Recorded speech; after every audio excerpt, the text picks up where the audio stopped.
바라본 대상을 닮아간다고 그래요. 그게 바라봄의 법칙입니다. 그리고 그냥 바라보는 것뿐만이 아니라 만약에 이 사람이 사랑함과 경외함을 가지고 바라보면 그것은 운명이 바뀐다라고 합니다. 자, 그러니까 우리가 무엇을 바라보느냐가 굉장히 중요한 거예요. 안 좋은 것을 계속 보고자 하는 사람은 그렇게 되게 돼 있어요. 그러니까 좋은 사람 모이는 곳에 좋은 일이 있고, 나쁜 사람 모이는 곳에 나쁜 일이 있고, 하나님의 사람들이 모이는 곳에 창조적인 역사가 일어나는 거예요. 이거는 당연할 수밖에 없는 거예요.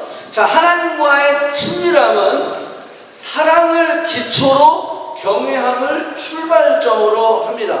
사랑을 기초로 경외함을 출발점으로 하나님의 친밀함 가운데 나아갈 수 있다라는 거예요. 자, 그리고 경외함은 나는 하나님 경외해 말로만 하는 게 아니라 경외함은 순종과 바라봄이라고 하는 동사로 시작한다라는 거예요. 이게 순종이라고 하는 동사와 바라봄이라고 하는 동사가 결국 경외함이라고 하는 것을 증명하고 있다. 내가 하나님을 경외합니다 라고 하는데 순종을 안 해. 하나님을 경외합니다 라고 하는데 바라보질 않아. 여러분들, 내가 누구를 존경하고 내가 누구를 경외한다면 그 사람을 이렇게 보게 되잖아요. 그 사람을 어떻게 하든지, BTS를 내가 너무 좋아하고 BTS를 내가 너무 어너링하면 누가 BTS에 대해서 욕을 하면 어떻게 되죠? 열받는 거죠. 화가 나는 거죠. 싸우는 거죠. 그죠? 경외한다라고 했을 때 경외함은 반드시 액션이 나가게 돼 있어요. 순종이라는 게 나가게 돼 있어요. 내 시간을 다 조절해서 그 시간에 맞추게 돼 있어요. 심지어는 놀수용 시네플렉스에 가가지고 BTS 콘서트를 보고 있다는 거. 저는 무비인 줄 알았어요. BTS 무비. 근데 BTS 콘서트 실황을 돈 내고 보고 있더라고요. 그래서 이게 뭐지? 그 정도로 자기 시간을 거기에 맞추는 거예요. 하나님 보고 내 시간을 맞추세요 그러지 않아요. 왜? 나는 하나님 경외하니까.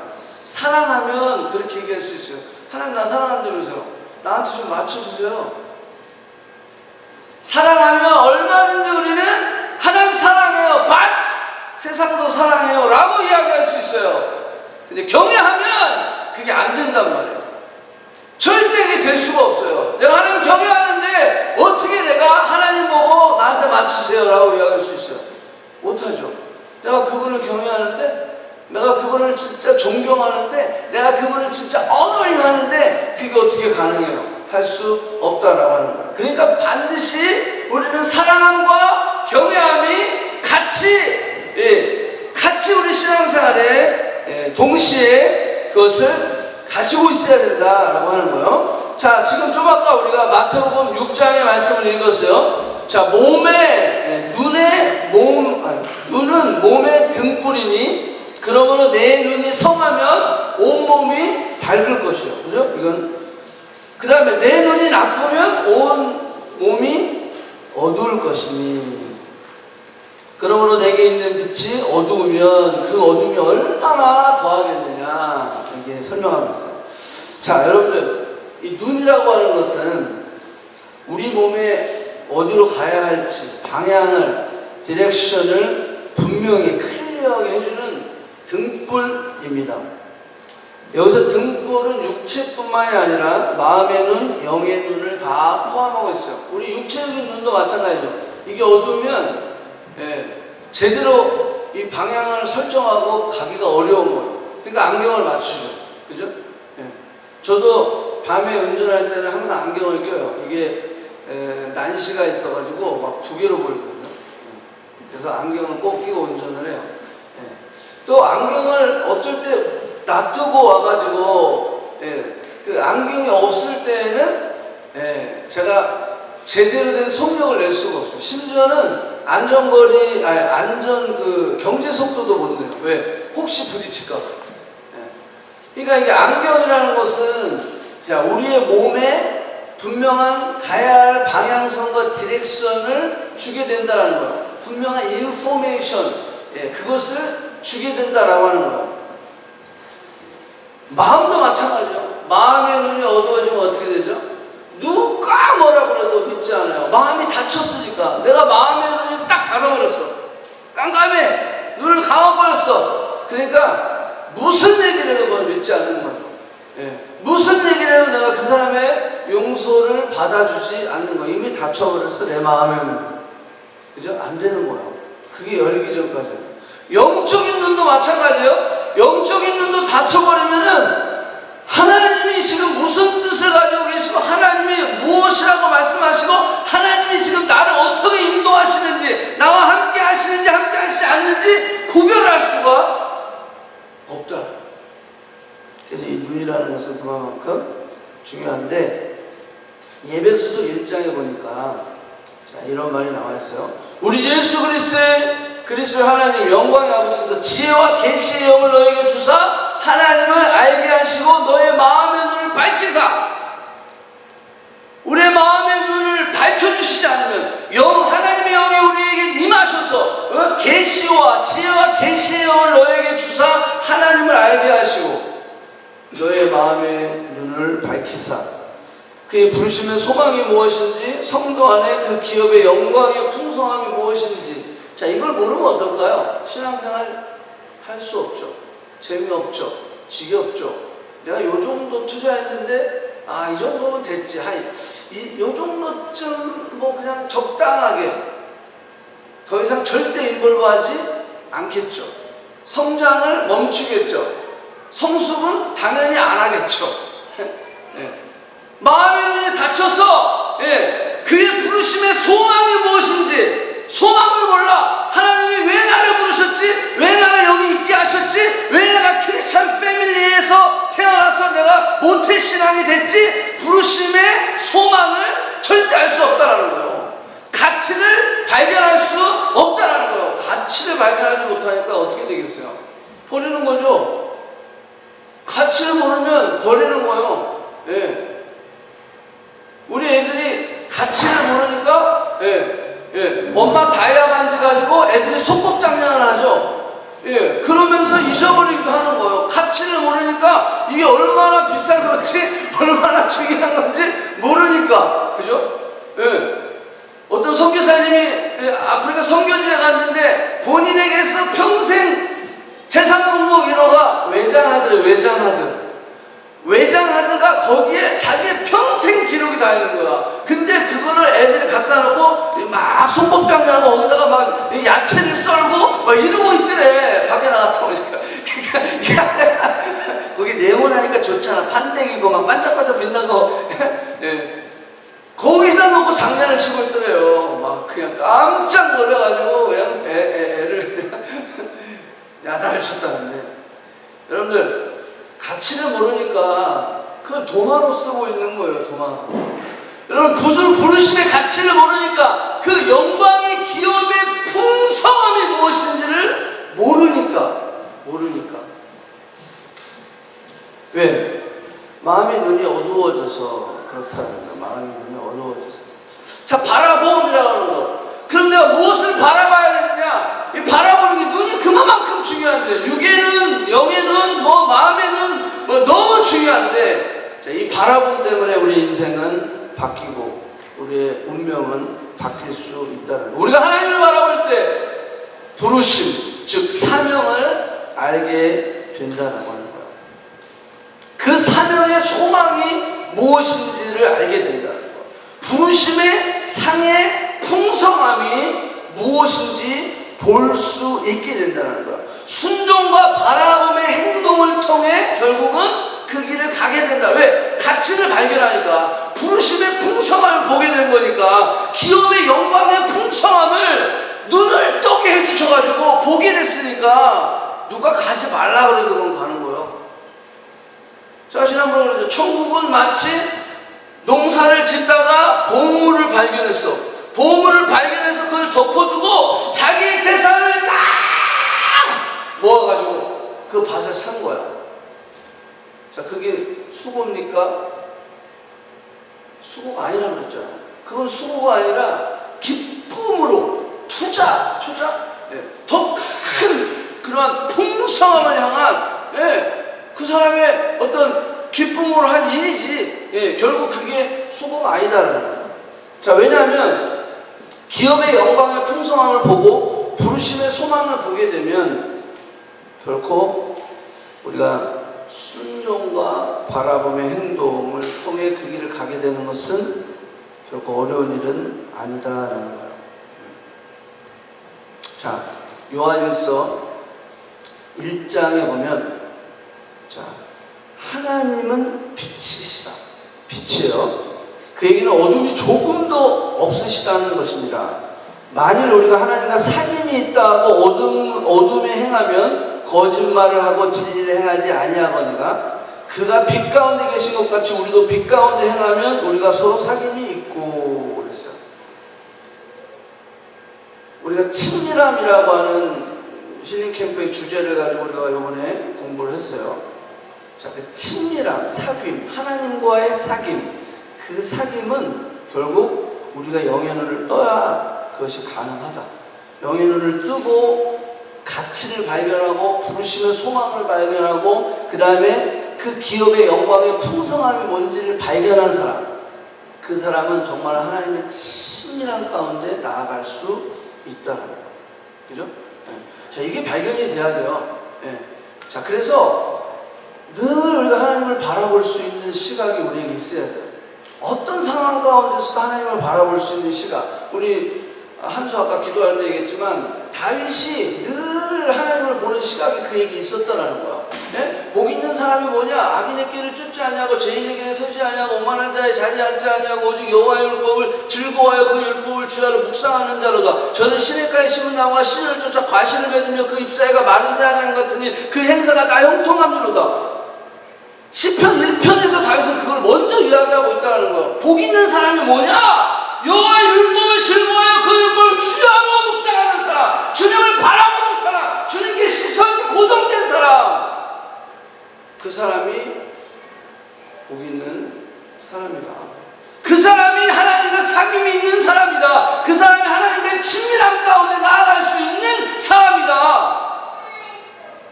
그렇게 다윗은 고백하고 있다라고 하는 거예요. 하나님과 사귐이 있게 되는 거예요. 예수 그리스도 안에서 거룩하게 된 우리는 하나님의 경외함과 바라봄을 통해 하나님과의 친밀함과 더불어 성도의 친밀함 가운데로 나아갈 수 있다라고 합니다. 늘 우리는 성도의 허물을 보게 되죠. 안 볼 수가 없어요. 우리가 사람인데 어떻게 완벽한 사람이 있어요. 그럼에도 불구하고 하나님과의 친밀함 가운데 나아가는 사람은 하나님과의 친밀함과 더불어 성도와의 친밀함 가운데도 나아갈 수 있다라고 하는 거예요. 왜? 그 성도 안에서 성도의 허물을 보는 게 아니라 그 성도를 사랑하신 예수 그리스도의 십자가의 죽으심과 부활하심과 그 생명을 볼 수 있기 때문이다. 그래서 더 이상 손가락질하지 않는다. 그래서 우리가요, 무엇을 바라보느냐가 너무 중요해요. 왜? 그 바라봄이 나의 삶을 만들고 내 운명을 바꾸기 때문이다라는 거예요. 여러분들은 무엇을 바라보고 있습니까? 내가 어떤 상황 가운데 어떤 것들을 내가 보고 느끼고 경험하고 있습니까? 그것이 우리 인생을 만든다면 보는 것들도 조심해야 되고 듣는 것도 조심해야 되겠죠. 무엇을 경험하느냐? 왜? 사람은요, 생각하는 대로 느끼고 말하고 행동하기 때문에 그래요. 그래서 우리가 바라봐요. 그래서 여러분들 내 시선을 어디다 고정하고 늘 문제를 보는 사람이 있어요. 근데 그 문제 가운데 그 문제 뒤에 역사하시는 문제보다 더 크신 하나님을 바라보는 사람들이 있다라고 하는 거예요. 그런 사람들의 인생은 달라지기 시작한다는 거예요. 한 젊은 소년이 있었습니다. 이 소년은 지리산 자락에서 태어났대요. 지리산. 그래서 완전히 제가 보니까 어디 경남 산청군 산골 마을에서 태어났어요. 지도로가 지리산이더라고. 지리산에 어디 산청군이라는 데가 있는데 거기서 태어난 한 소년이 있었어요. 소년이 있었는데 태어날 때 그렇게 어렵진 않았던 것 같아요. 물론 산골 마을에서 그 환경과 생활이 그렇게 도시의 생활하고는 달랐겠죠. 근데 어쨌거나 아버지의 사업 부도로 인해서 부도가 났어요. 그래서 초등학교 2학년 때 부도 때문에 그 밑으로 쭉 내려오면 거제도가 있어요. 쭉 내려오면. 그래서 거제도에 가서 초등학교 2학년 때 살게 됩니다. 사업에 실패를 아버지는 병들었어요. 매일 그냥 가족들을 힘들게 했죠. 결국 아버지는 돌아가셨어요. 그리고 어머니도 함께 돌아가셨어요.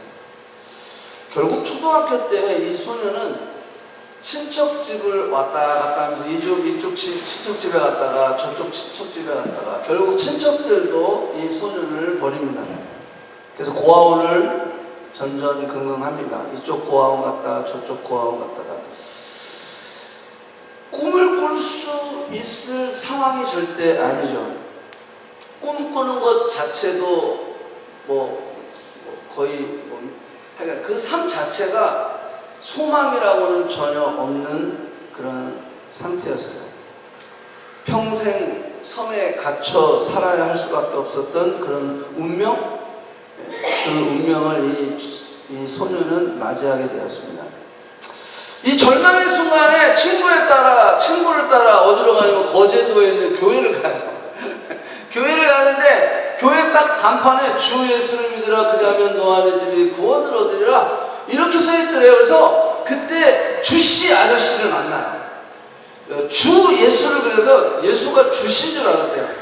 그래서 주씨 아저씨를 만나. 그의 그 회고록에 보면은 내가 만난 주씨 아저씨에 대한 이야기가 나와요. 그 주씨 아저씨를 만나는 거예요. 자, 주씨 아저씨를 만나서 결국 그 예수 그리스도를 그는 영접하고 예수 그리스도 안에 소망을 갖게 되고 주님을 늘 바라보는 삶을 그는 살게 되는 거예요. 자, 그래서 하나님을 경외하게 되고 하나님을 예배하게 되고 늘 하나님을 사랑하며 그렇게 사는 거예요. 그러다가 군대를 장교로 가요. 군대를 장교로 가고 자, 장교로 가서 결국 이 사람이 어떤 사람이 되냐면 바라봄의 법칙, 바라봄의 기적, 그 다음에 Why not me? 나는 왜 안 됐지? 나는 왜 안 돼? 나도 할 수 있다. 그런 책이거든요. 그런 책들을 이제 쓰게 되고 그래서 육군 전산 장교로서 그가 일을 하게 되고 그 다음에 그가 하나님의 주신 꿈을 봐요. 그것은 청와대에 들어가는 거예요. 자, 그래서 장교를 마치고 10년 정도의 그 준비 기간 끝에 1989년, 얼마 안 된 일이죠. 1989년 청와대 전산실 창설 멤버이자 프로그램 개발 팀장으로 선발이 돼요. 이후에 전산실장, 정보통신처장, 행정본부장, 그리고 청와대에서는 한 번도 이런 일이 없었는데 청와대 비서실 이외에 20년 근속해서 55세에 은퇴한 사람은 이분 한 명밖에 없대요. 그리고 5명의 대통령을 섬깁니다. 노태우, 김영삼, 김대중, 노무현, 이명박 6대부터 10대의 대통령을 모시면서 결국 그는 청와대에서 은퇴를 하고 카이스트 교수로 지금 부임을 하고 부임한 지 7개월 만에 카이스트 부총장이 됩니다. 카이스트 최고의 정책연구소를 만들게 되고 본인의 제자만도 800명이 넘는 CEO들을 현재 배출했다고 해요. 자, 이 사람이 누구냐면 이분도 주씨예요. 그래서 주대준이라고 주 예수를 믿으라 그리하면 너 안의 집이 구원을 얻으라 주씨라고 같이 자기랑 주씨라 되게 감동이 됐었대요. 그래서 예수님에 대한 거부반응이 전혀 없었다고 그래요. 이 사람이 쓴 그 책을 보면 말씀 중에 이런 대목이 있어요. 유독 나는 요셉의 이야기에 빠져들었다. 문제가 아니라 어려운 환경이 아니라 그 환경을 바꾸고 환경을 지배하는 하나님만을 바라보는 요셉. 그 요셉의 꿈이 나의 꿈이었다.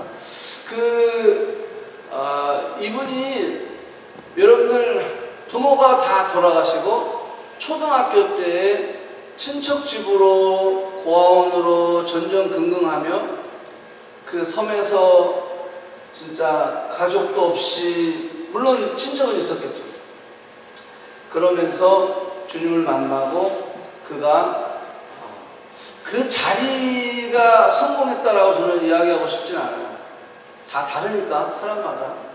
하지만 그 절망 가운데, 그 소망이 없는 그 어둠 가운데 그가 주님을 만나고 끝까지 그 문제를 바라보지 아니하고 주님을 바라봤을 때, 그리고 하나님을 경외하는 자의 삶을 살았을 때, 환경이 아니라, 그리고 문제가 아니라, 그 어려운 환경이 아니라 환경을 지배하는 하나님을 바라봤던 그 요셉이 꿈이 바로 나의 꿈이다라고 고백했던 타이틀이 많아요. 지금 회장, 박 회장, 박 장로님, 부총장까지 했고, 설린대학교 총장까지도 하시고, 현재는 또 CTS 인터내셔널 회장으로 재직하고 있고. 여러분들,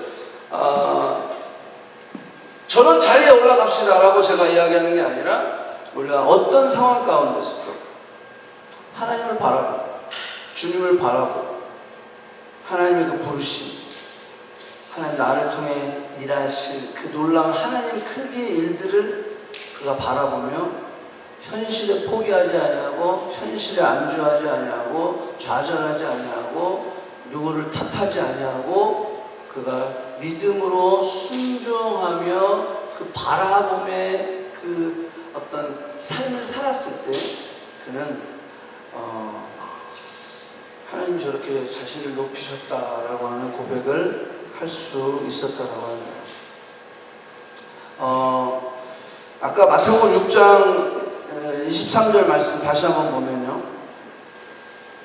눈이 나쁘면 온몸이 어두울 것이니, 우리의 눈이 다 가려져서 환경 때문에, 어려운 현실 때문에 눈이 다 가려져서 소망이 없고 삶의 의미도 없고, 진짜 내 주변에 있는 모든 사람들이 떠나고 고아원을 전전하고, 여러분들 그 눈이 어두워버리면 삶에 어떤 소망이 있겠어요? 근데 여기 보니까 그러므로 내가 있는 빛이 어두우면 그 어둠이 얼마나 더하겠느냐라는 거예요. 이거는 넌 크리스찬들에게 얘기한 게 아니에요. 크리스찬들에게 얘기한 거예요. 너희들 그 상황 가운데 하나님을 바라보지 아니하고 문제를 바라보고 상황을 바라보고 현실을 바라보며 네 감정을 바라보고 그것을 의지한다면 얼마나 더 어둡겠느냐라는 거예요. 얼마나 더 좌절을 하겠냐라는 거예요. 답이 없다라는 거예요.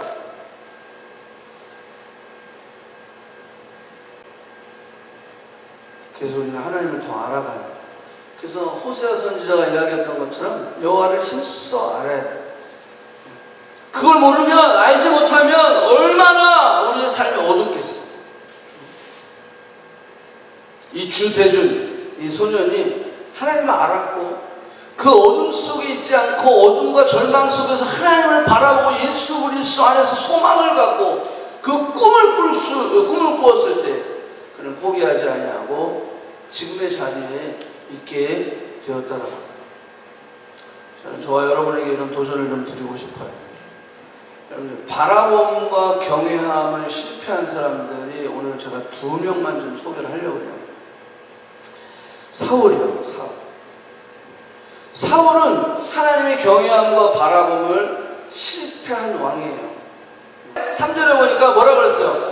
지금 가서 아말렉을 쳐서 그들의 모든 소유를 남기지 말고 뭐 하라고?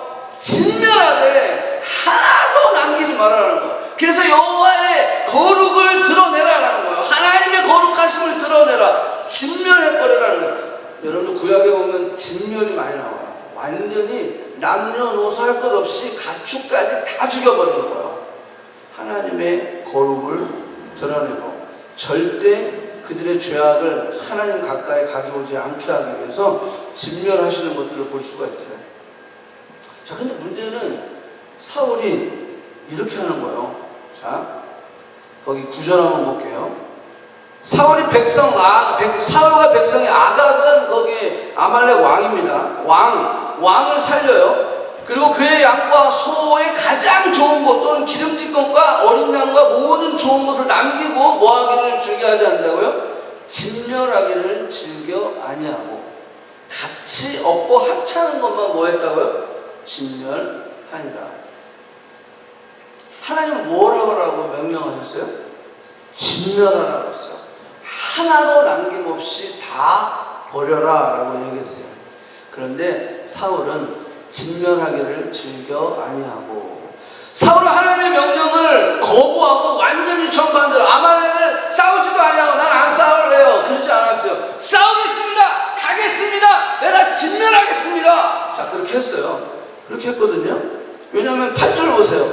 아말렉 사람의 왕 아각을 사로잡고 칼로 그의 모든 백성을 뭐하니라?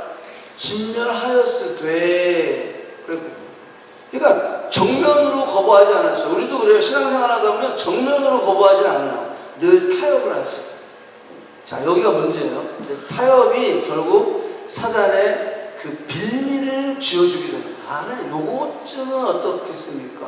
요거는 괜찮지 않는가요? 저 다 하고 있잖아요. 딴 거 다 하고 있잖아요. 요것만은 그래도 익스큐즈?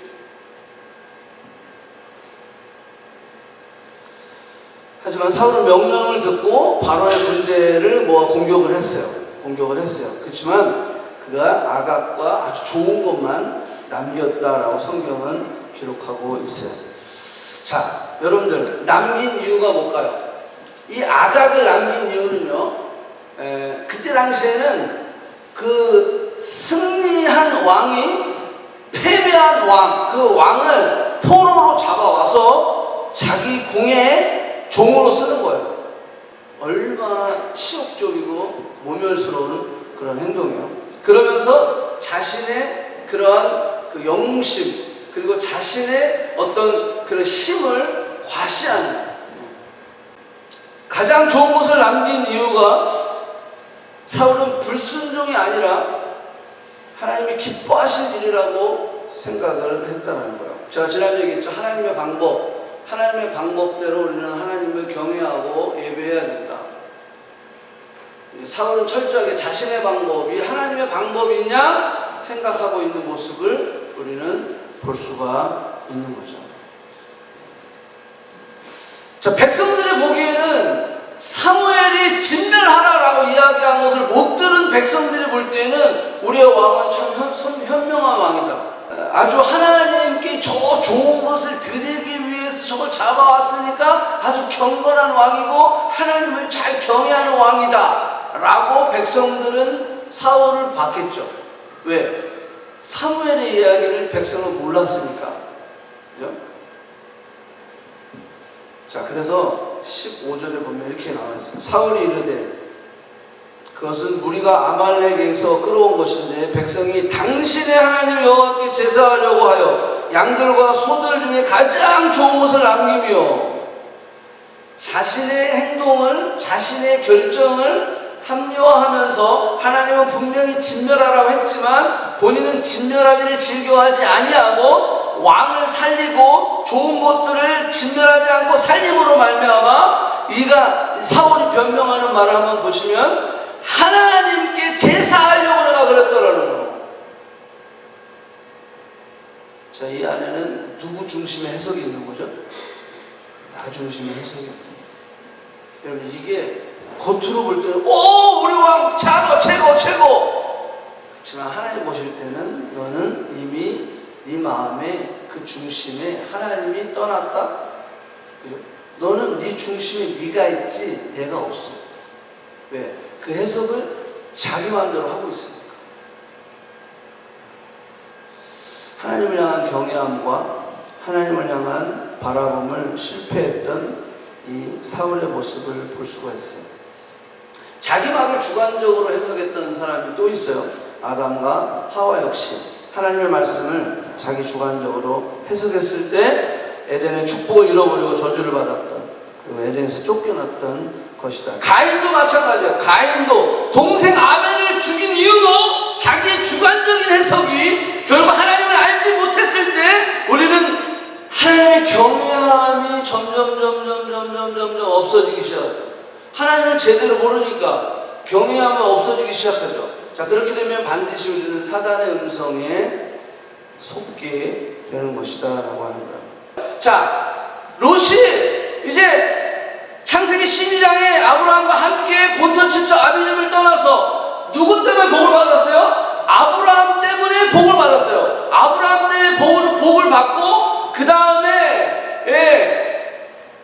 가축도 복을 받고 막 이게 너무 막 소유가 많아지니까 아브라함의 식구하고 롯의 식구랑 자꾸 다투는 거야. 자, 그러니까 뭐라 해서 아브라함이 야, 이게 자꾸 다투니까 우리 시국끼리 안 좋으니까 네가 우하면 내가 좌하고 네가 좌하면 내가 우하리라. 그치? 네, 그렇게 했죠.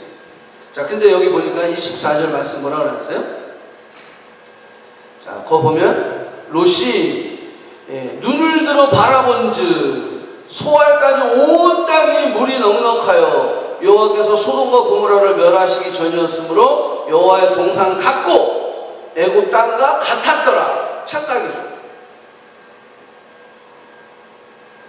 롯은 이 상황에서 자신의 눈이 바라본대요. 자신이 바라보니까 이야, 이게 에덴 동산과 같고 그 다음에 애굽 땅과 같았더라. 자신의 그런 주관적 해석으로 그 땅을 보고 결국은 우리가 알죠? 소돔과 고모라 땅에 가서 어떻게 됐어요? 결국 나올 때 자기하고 자기 딸 둘만 데리고 나오는 거야.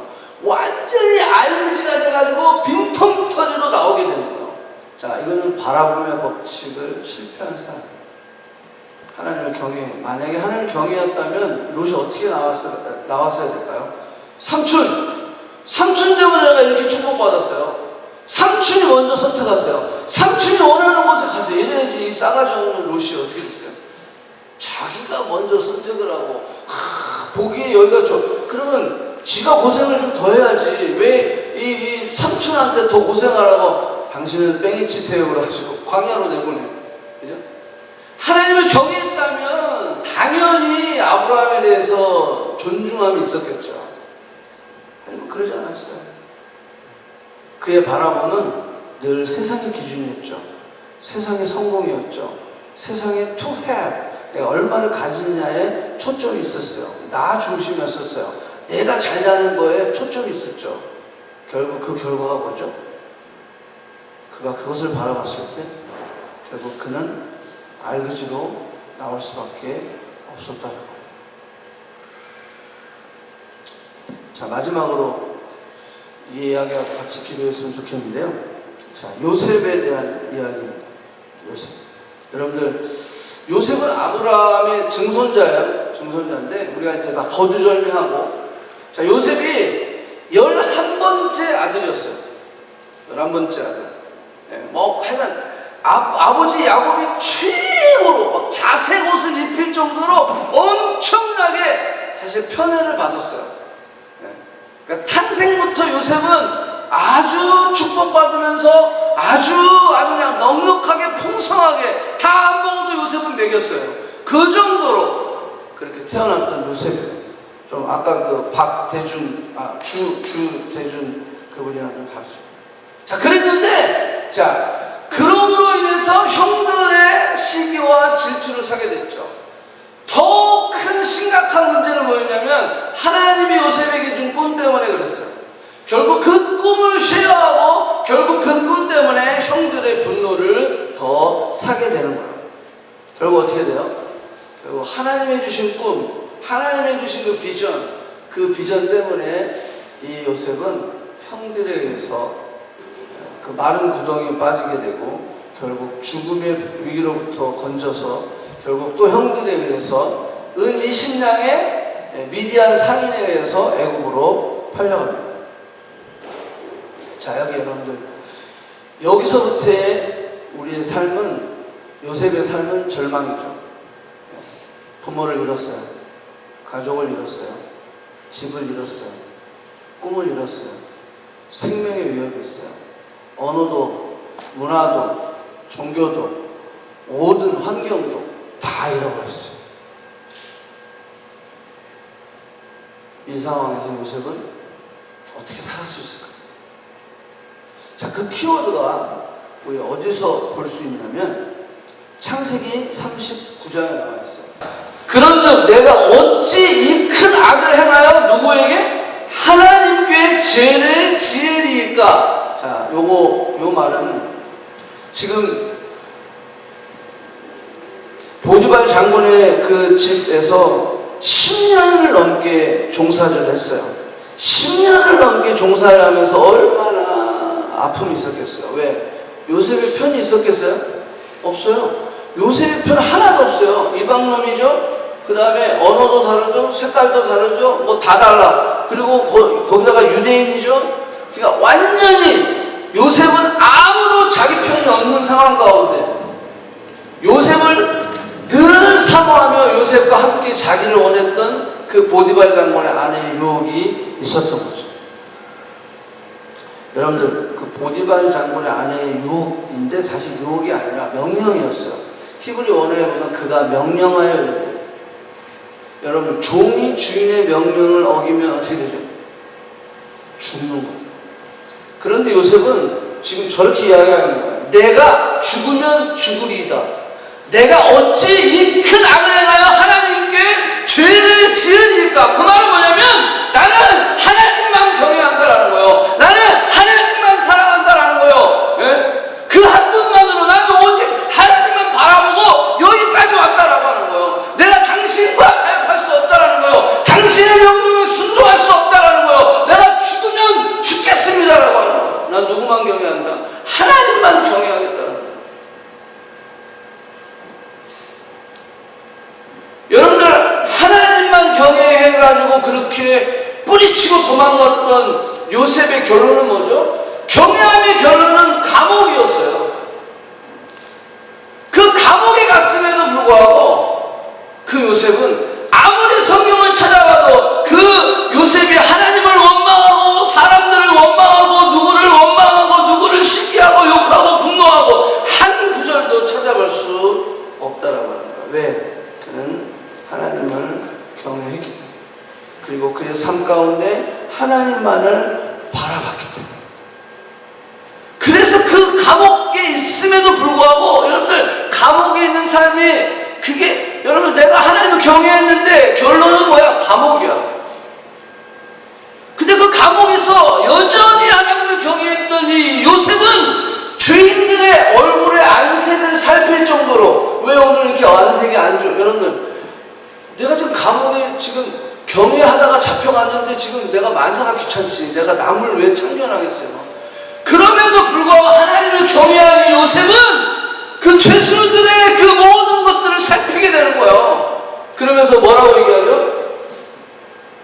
자, 여기 해석은 하나님께 있다라고 합니다. 하나님께. 여러분, 이게 뭔지 아세요? 그 와중에도 하나님이 누구신지를 증거하고 있는 거야. 그죠? 저는 그렇게까지는 생각 안 해요. 하나님 해석은 하나님께서 얘기해 보세요. 그런데 자꾸 묵상하다 보니까 이게 감옥에서 전도를 하고 있네.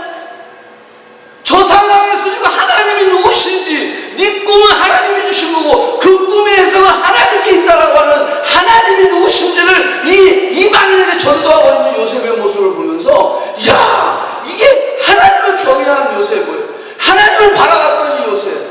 그러니까 하나님이 그를 높이지 않을 수가 없구나. 저는 저와 여러분에게는 도전을 하고 싶어요. 여러분들, 우리의 삶이 쉽지 않죠. 어려워요. 더 어려울 거예요. 그렇죠. 요셉만큼 어려운 상황은 우리에게는 아직은 없어요. 근데 요셉이 철저하게 하나님을 경외하고 철저하게 하나님을 바라보고 그 경외함과 바라봄을 통하여서 그 환경 가운데 죽으면 죽으리이다. 하나님께 모든 주권이 있나이다. 그렇게 고백하며 하나님을 바라보며 나아갔을 때 그의 인생은 그 꿈이 현실로 되어지는 그런 놀라운 축복의 인생이 되었다라고 하는 거예요. 여러분들 안에 그런 어려움이 있습니까?